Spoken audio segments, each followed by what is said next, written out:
Okay, 52 of these things I've done, 1 week for a year. Today's subject is what's impossible and what's not. And the short answer is I just don't know anymore. Some things sound ridiculous to me, like leprechauns on Mars. That sounds ridiculous. But I have to remember that mediumship sounds ridiculous to millions and millions of people all over the world. So you got to draw the line somewhere, right? About what's impossible and what's not. And we all draw that line differently. Even mediums all draw the line in different areas as to what we believe or know or have experienced is what's impossible and what's not. Um, and so, separate and apart from mediumship, I have experienced things that are absolutely impossible as we understand physics, as we understand the world. Before I ever knew anything about mediumship, and since discovering mediumship, I definitely have experienced things that are supposed to be impossible. I don't want to be specific. I'm not comfortable being specific because if I were really blunt, it would sound like I have mental health issues. Like it sounds like crazy talk.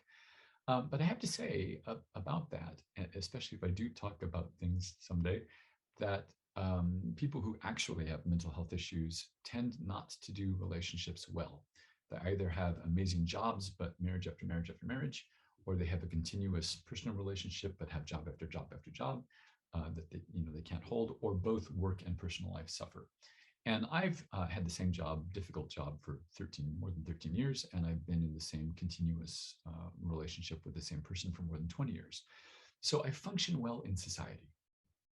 But even then, even being a medium, experiencing things unrelated to being a medium that are impossible, should be impossible as we know the world, even then I find myself being a little skeptical about what other people believe, either because they just think it's possible or because they've experienced something. I even feel a little bit bad about that, but I'm just too much of the skeptic, believe it or not, to just say, yeah, anything and everything is possible. So I think the point of this video, I was trying to think of a point of why I'm making this, why I felt driven to make this, is whatever you believe and why ever you believe it, it doesn't mean that you have to exclude other things. And that's what bothers me about some people's beliefs, whether they're, for example, I've known people who have gotten a diagnosis for cancer and they won't do traditional Western treatment like chemotherapy because their Christian faith they're sure that God will heal them. And I've known other people who have nothing to do with Christianity who will do crystals and energy work, and that's going to heal them. And I think, why not do both? Like, what's the harm in doing everything you possibly can to get to an outcome that you want? And I've definitely seen people rigidly stick to certain beliefs, uh, whether they're into psychic stuff or not, whether they're liberal or conservative. I've seen people do that. And I think part of it is that certainty is comforting.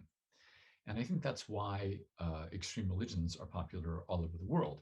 That being told this is right, period, end of story. That is wrong, period, end of story. Certainty is comforting. And I will say, no longer knowing for sure, 100% for sure what's impossible, that's uncomfortable. And since I officially said out loud, yes, I'm a medium and I do this for people, it's been uncomfortable because I don't know. Things happen. If I misplace something, I don't know if I've misplaced it or if it's disappeared, because either is possible as far as I'm concerned. So I just am not sure what to believe anymore. And it would be nice to have more certainty about the world. But I still have to say, I want to invite you to join me in my discomfort, to join me in not being rigidly certain about anything. That's my goal for the coming year. Because I think that overall it leads to better outcomes for all people concerned, including yourself. So in the coming year, I'm going to try to question everything and not be certain about anything. And I mean, and this is challenging if you try to do this even for a day, I mean, even certainty about the physical location of a building, for example, really rigid stuff, or including subjective things like someone's personality, whether they're good or bad, or whether they're nice or a jerk. I'm going to try to question all day long everything, because I just don't know what's impossible anymore. And I'm not willing to. I've heard really interesting things, really outrageous things from people that I respect, and so I'm just not willing to say, that's not possible, because mediumship is a thing, and that's pretty weird. I still think it's a pretty weird, cool, but weird. So next week, I want to talk about how really what mediumship is the impulse to convey. Very similar to if you're listening to music and you're tapping your foot to the beat of the music, or if you find yourself moving or swaying to music. I want to talk about how it's an impulse, just the way you would move your body in response to music. That's an impulse to move. Mediumship is an impulse to convey in some form. So I want to talk about how those things are related. Talk about that. Thank you for tuning in this week. Thank you for tuning in for the last 52 weeks. I don't know how much longer I'm going to do this. I was thinking of stopping, and then I got a reading from someone else where that was specifically mentioned, and I was encouraged to continue to do these. So they're watching all the time. And anyway, thank you, and see you next week.